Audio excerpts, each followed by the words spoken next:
Welcome back to DC Decoded, where we break down what happens when artificial intelligence meets the nation's capital. I am, as always, your host, Sam Lee. Last episode, we broke down the White House AI action plan with our friends at Trustable, and one of the takeaways was there wasn't that much on national security, especially when it comes to non-American AI models. So that's what we're going to focus on today. Last week, as I was scrolling through LinkedIn, as I do every day these days, I found a post that I found pretty funny where it said, quote, "I'm genuinely confused why the No DeepSeek on Government Devices Act has stalled in Congress over the past 6 months. It has immense bipartisan support, and dozens of other allied governments have passed similar legislation, like Canada, Australia, South Korea, Italy, etc. And according to SimilarWeb, Americans visit deepseek.com about 18 million times per month, and the app version has been downloaded about 9 million times on US phones. Even if less than 0.1% of these visits are by government personnel, that's still 18,000 per month, a huge exposure of government information to Chinese intelligence services." That post was made by Glenn Parham, who's with us today. Glenn is a software and AI engineer, and he was the Pentagon's first tech lead for generative AI. Since he left the Pentagon a few months ago, he started an AI nonprofit called GovBench, focused on making AI work really well in government and military domains through a series of AI benchmarks. So today, we're going to talk about the status quo of Chinese AI models and Chinese tech more broadly in US government and our country, and the unique threats they might pose. Glenn, welcome to the show. Awesome. Thanks, Sam. Thanks for having me. I'm glad you, someone saw my LinkedIn post and I'm glad to talk more about that today. Yeah, I figured this will be a better explanation than maybe a follow-up LinkedIn post that you might have put out this week. So just thought this might be more conducive. So for people who might not know, what is DeepSeek? If you could just explain that would be great. Yeah. So DeepSeek, we'll level set. Most people have heard of ChatGPT, right? If they're watching this podcast, they know OpenAI, they know the main AI players. I would say the vast majority of those AI companies are in America. They're headquartered in America. Most of their headquarters are here. DeepSeek is a company that was founded in China. It's funded partially, in part, by the Chinese government and a couple other entities, but it is physically located in China. And over the past few years, they've been doing a lot of great research over there across the different AI labs and our Chinese counterparts. But more recently, over the past year, this company, DeepSeek, released a AI model, a large language model, that kind of took the world by surprise because of how performant the model was. Kind of competed, was the first time a foreign model or a non-Western model performs so well and really competes against OpenAI and Google, et cetera. And so that happened back in, I think it was December or November of last year is when it was released. And, got a lot of media attention. There's actually a lot of volatile market activity because people are like, oh my God, is China, these Chinese companies, are they going to completely take over Western AI companies and so forth? I think the jury's still out on that. We'll see. But what was really shocking is these Chinese models, DeepSeek in particular, which is definitely by far the best, they've really proven to be extremely capable. There are a lot of, we can get into this. There's a lot of concerns with how performant they are. We can elaborate on that if you want. Yeah, well, I think one point that you brought up at the beginning, and Real Clear Defense has reported on this as well, is that DeepSeek's terms of service explicitly states that it stores user data on Chinese servers and that it governs that data under Chinese law, which means that any information being fed into these models makes cooperation with the country's intelligence agencies mandatory. So when you're bringing up the fact that government employees have been using DeepSeek, I think that beyond just the model's really good capabilities, and like you mentioned, jury's still out if it can continue to compete with Chat, Gemini, et cetera. What are the biggest risks with that data just being, I mean, it sounds a little obvious, but please lay it out for people. Like, what are those risks of the data being exposed to the Chinese government, pretty much?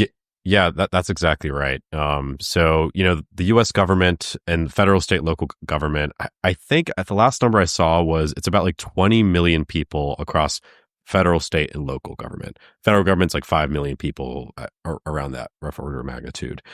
And so you can imagine people, and I saw this firsthand when I was in the Pentagon. I was like, I bet people are using ChatGPT. I bet you, I bet you.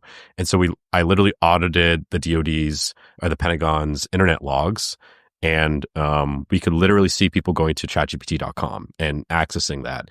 We don't know what they're inputting and like what they're adding or inputting into these chatbots, but presumably it's like government information, it's documents. Hey, can you summarize this? Kind of like harmless tasks, right? It's like, oh, who cares? But when you input that instead into a non-Western or non-American company and you input it into DeepSeek, well, the Chinese government, to their credit, is actually very transparent.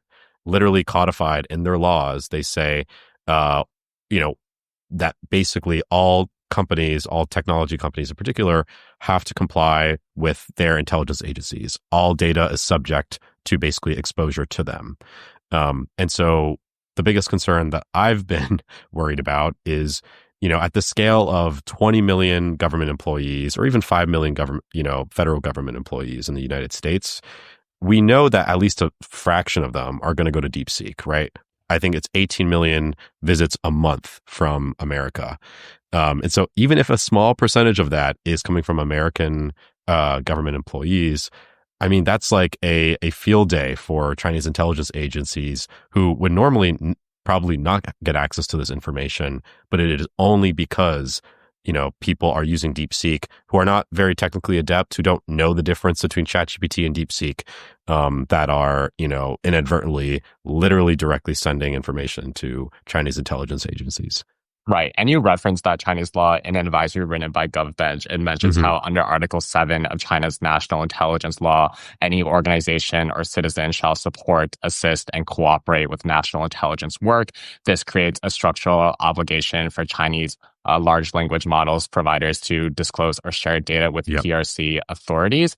And then you continue when you say that government employees are almost certainly leaking sensitive data into these Chinese hosted LLMs on a daily basis.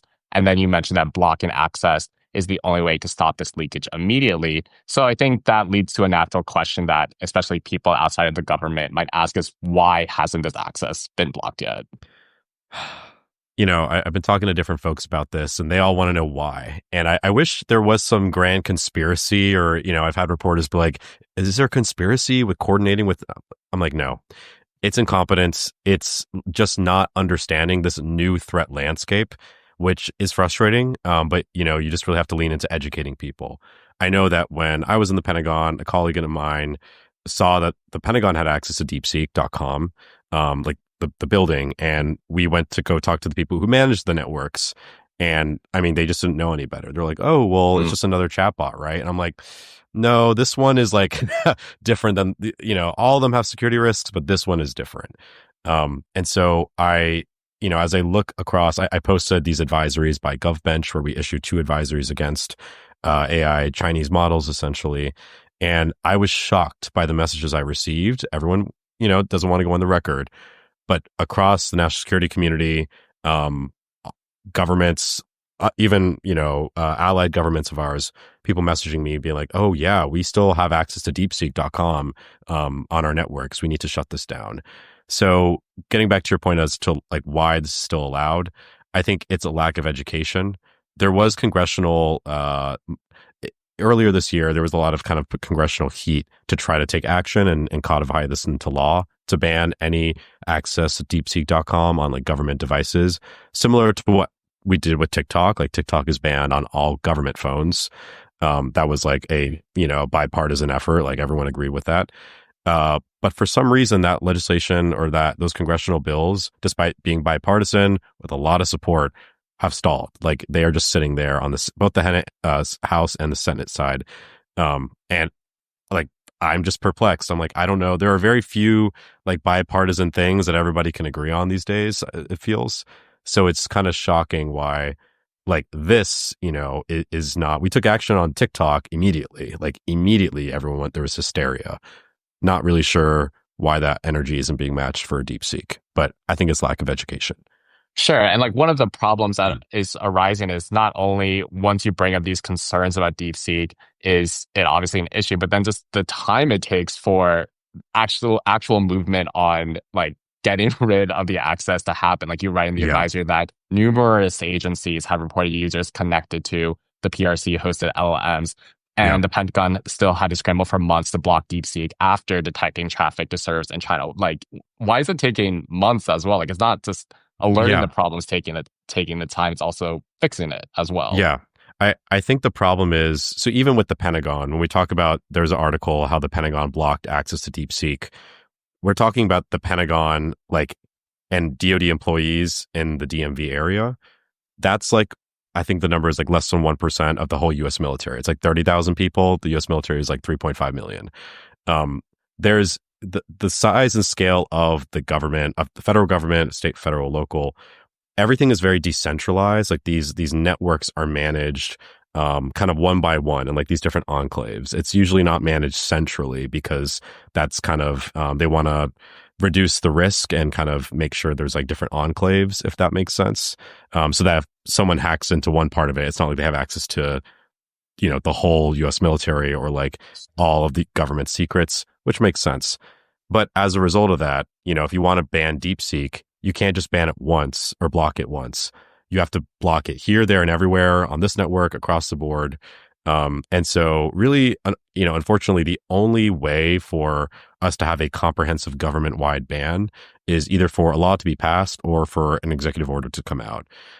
So in the case with TikTok, it was under President Biden, technically. I think it was President Biden, yeah, where he issued an executive order to ban TikTok off of government phones.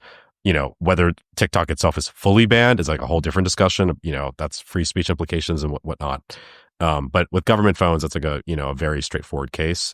So it does take, you know, an executive order or a, you know, congressional legislation or even a Supreme Court case for there to be a blanket wide ban.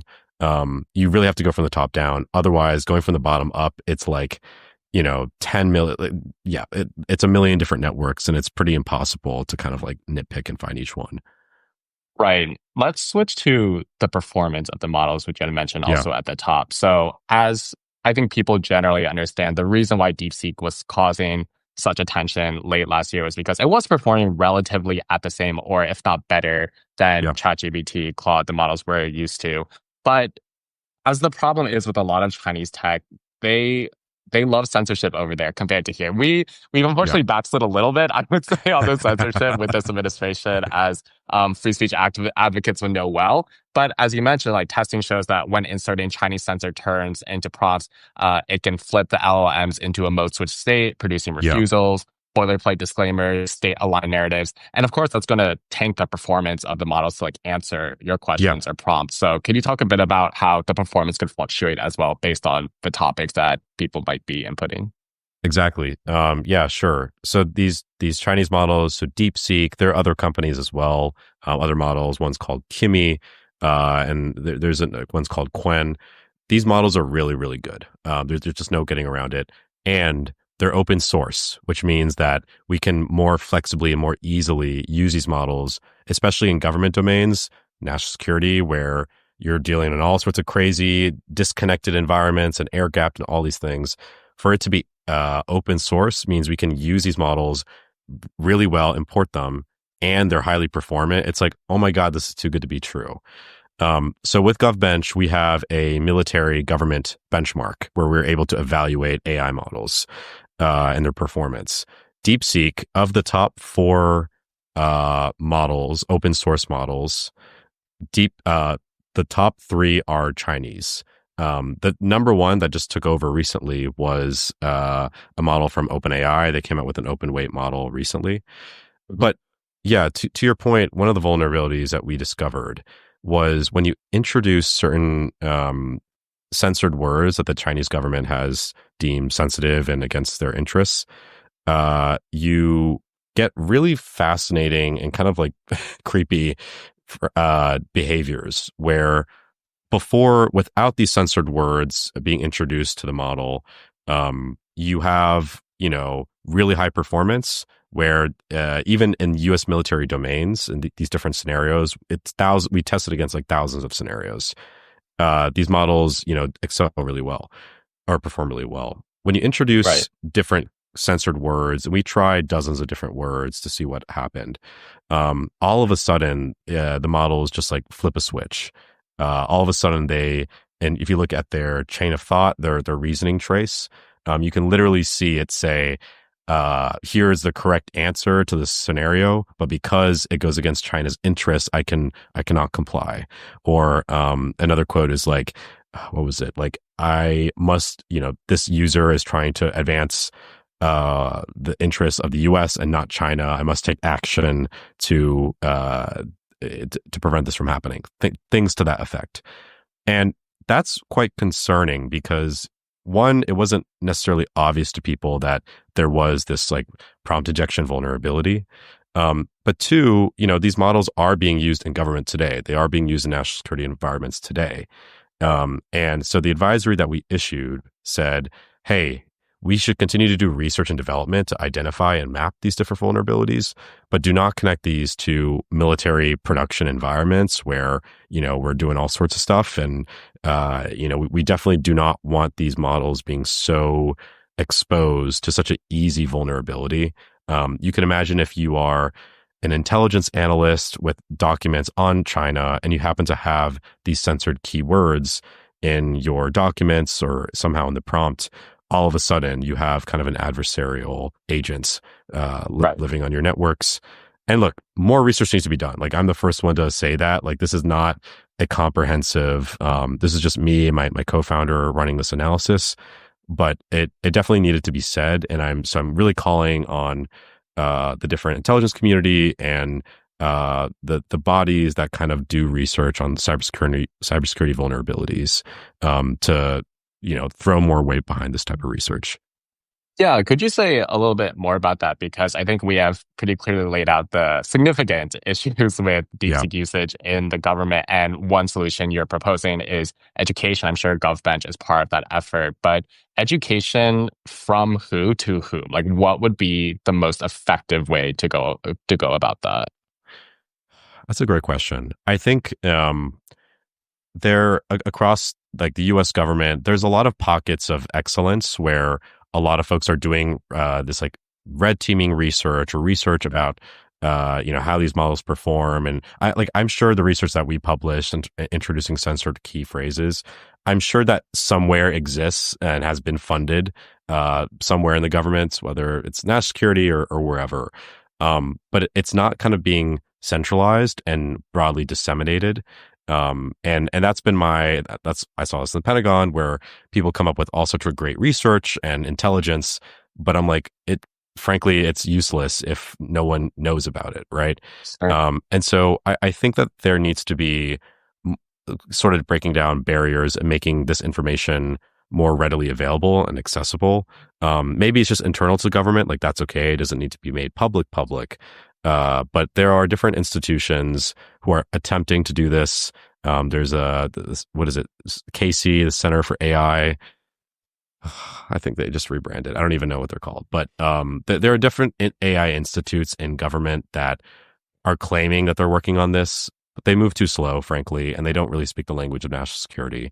So in the interim, GovBench is kind of serving as a stopgap measure for us to do research on behalf of the national security community, the interests that they care about, the models that they're using, and kind of highlight these vulnerabilities.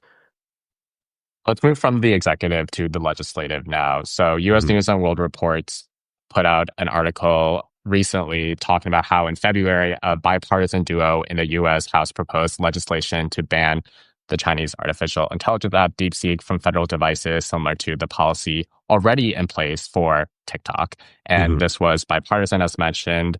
Representatives from both sides introduced the No DeepSeek on Government Devices Act. Yeah. And the reasoning was citing the Chinese government's ability to use the app for surveillance and misinformation as reasons to keep it away from federal networks. So as you had mentioned in your post, like, this act was eons ago, it feels like. This was February 2025. Yeah, like and 6 so months. many things. Yeah, at least 6 months. Yeah. And within like AI speak could be like 3 years. Like Yeah, it's really just not exactly. the same level as other developments.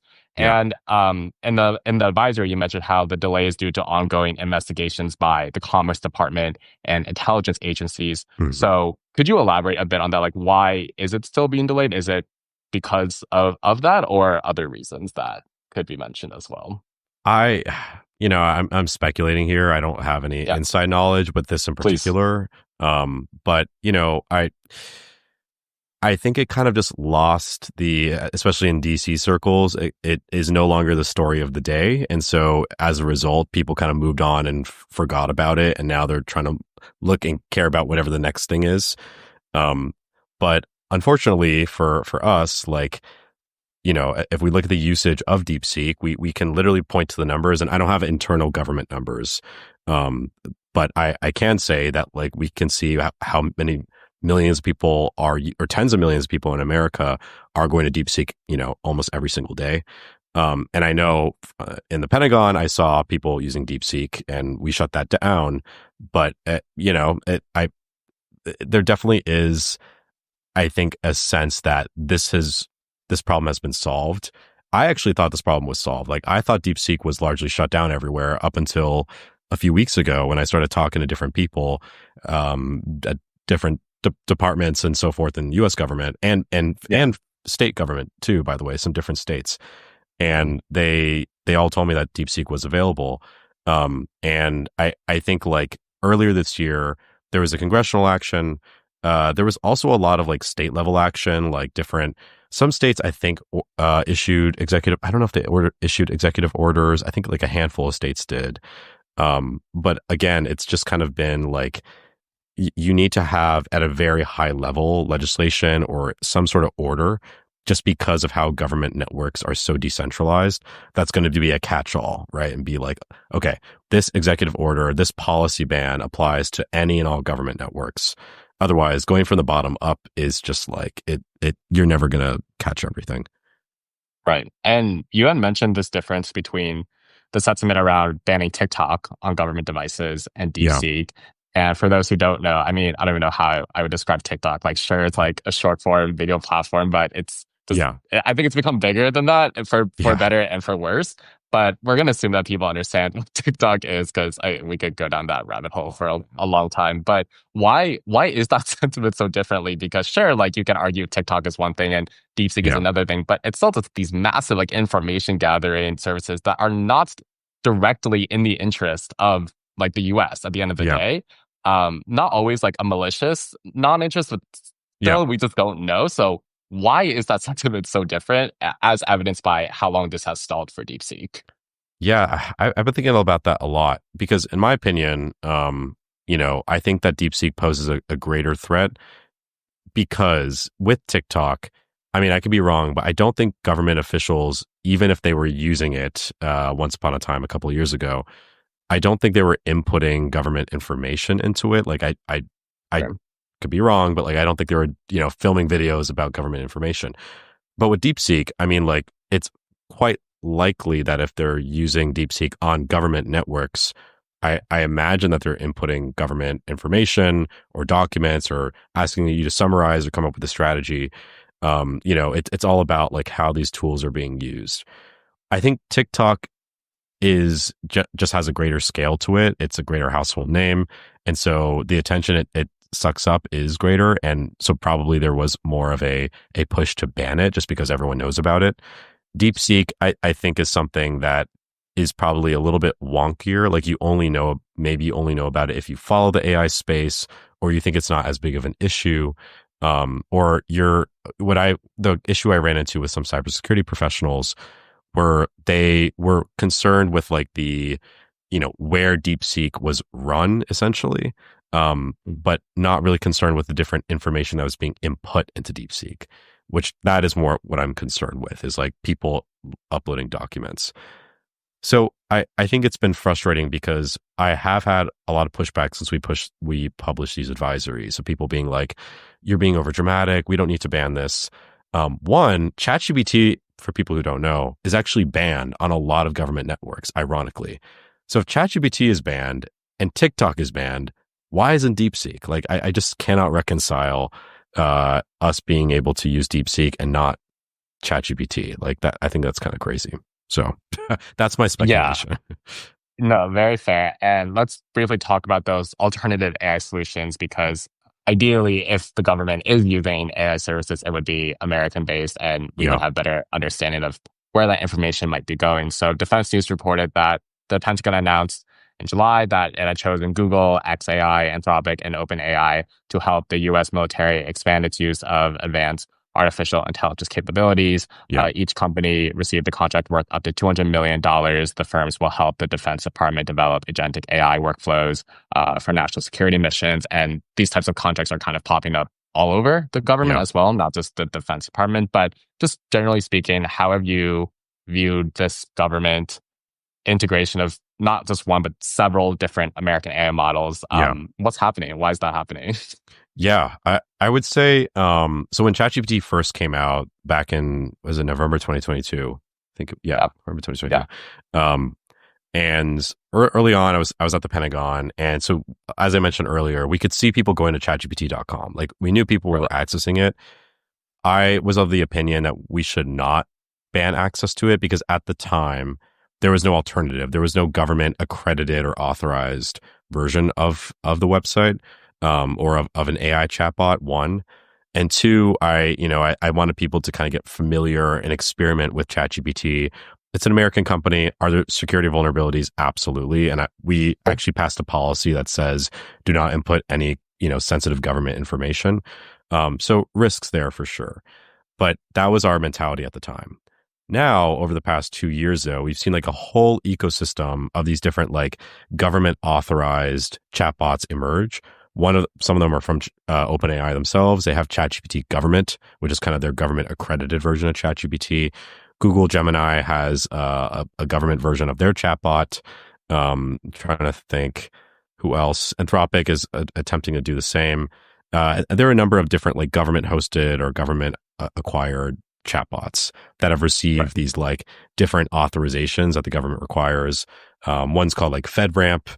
On the national security world, they operate a little bit differently, but they essentially have the authorization for people to use. So I'm pretty happy about that. I think, my mentality is what happens when you don't make AI chatbots available to your workforce. And when I talk to a lot of CIOs at the state and federal local levels, what happens is people go and end up using different chatbots that could be potentially nefarious, i.e. sure. DeepSeek. And so that's the argument that I use for people to like get their organization access to a chatbot now. Because one person put it to me this the other day where by CIOs not giving their workforce access to chatbots, they're shifting the risk from the CIOs to their employees, where now their employees have to go figure out a chatbot that might be secure, might be hosted in China, might be hosted in Russia, literally. And that can kind of create a whole like world of problems. But I think over the next year or two, we're going to see a much more diverse ecosystem of AI chatbots that are like readily available to government employees. Do you think that's just going to become the norm, like depending on, I guess, which part of the government you are, what department or what just Yeah. segment of it? Clearly showing that I've not said that much about the government. I just know the No. behemoth of different agencies. But is that going to be the norm, or do you think eventually the U.S. government, can coalesce around one and just minimize the risks, maybe, but also just by choosing one, maybe you're missing out on better models down the line. Yeah. Like, where do we see that? Do we feel like it's going to diverge more or eventually coalesce around one? That's actually a great question. Because there's over the past, I would say 2 years, there's emerged a lot of, they call them like AI wrappers or GPT wrappers. Basically these companies that just are they're just API middleman between the model and they're just a front end for government customers.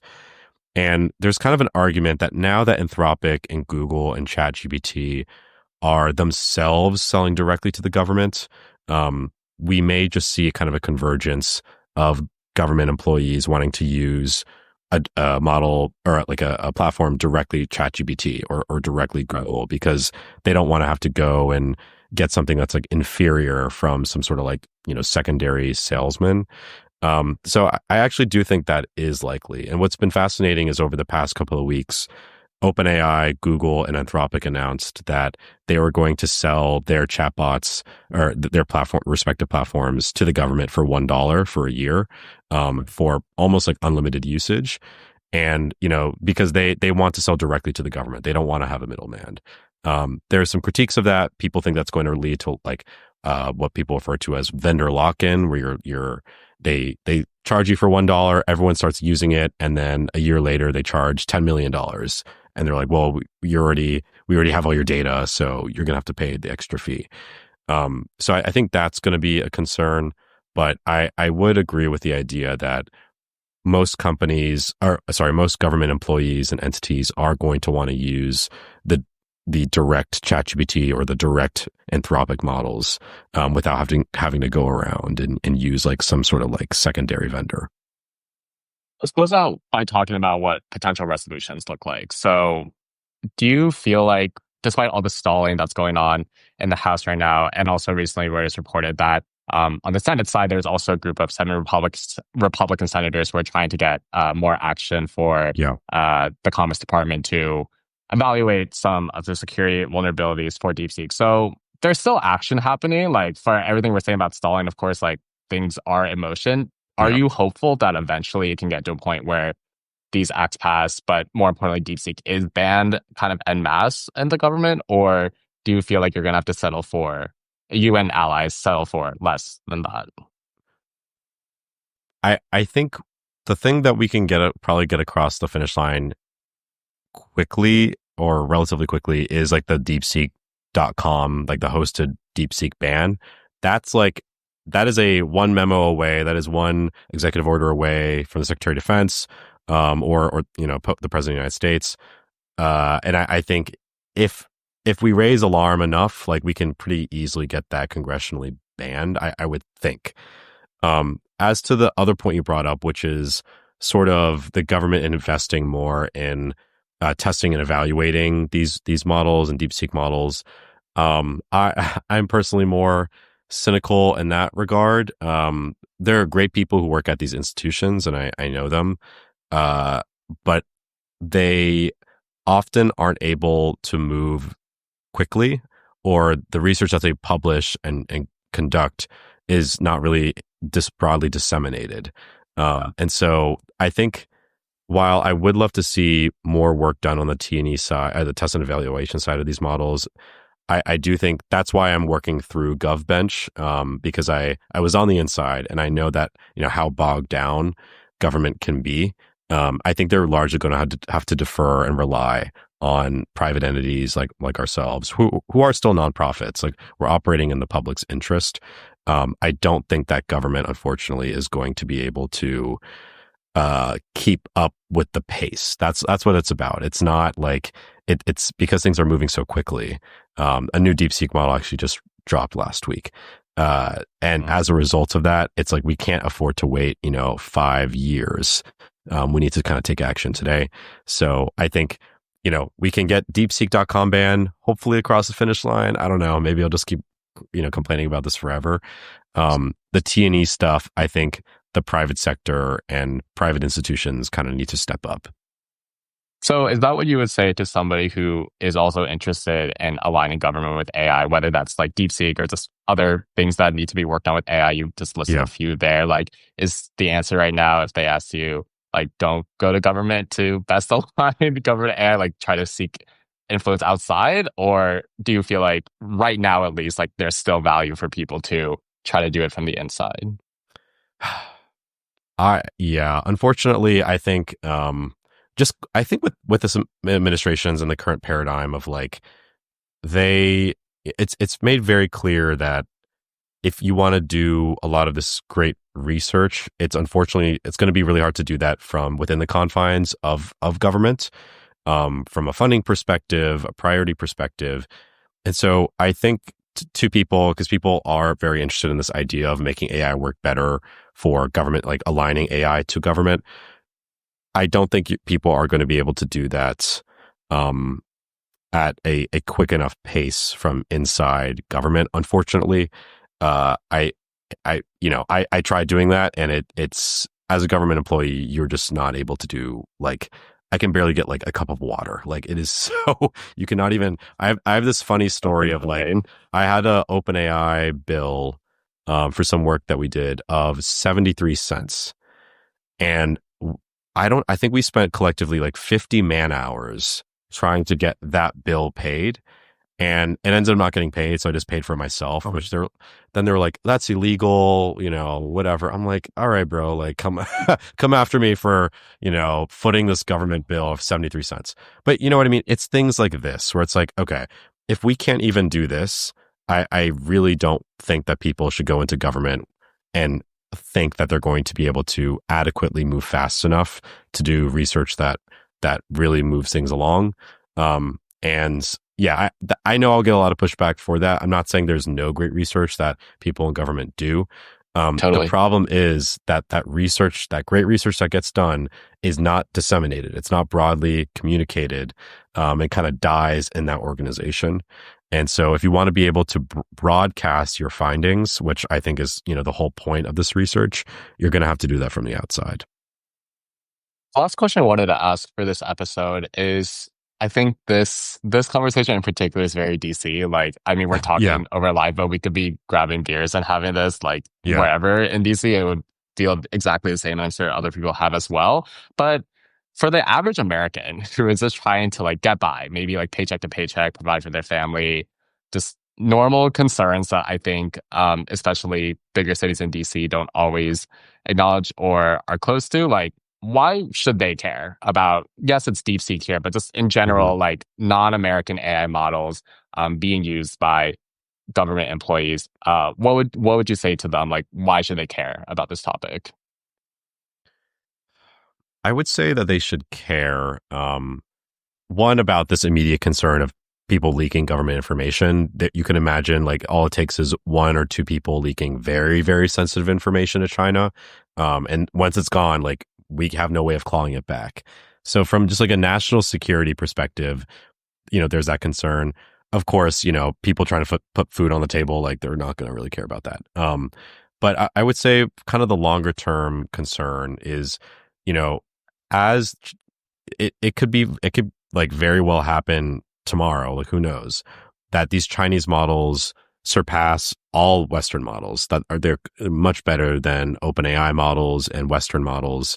Sure. Do you want to live in a world where you and your interfaces with something like ChatGPT or whatever other chatbot are, trying to abide by the Chinese government's values and whatever they deem as in vogue for for that day and out of vogue the next?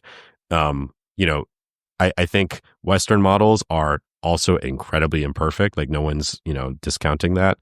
But at least they are subject to, our jurisdiction.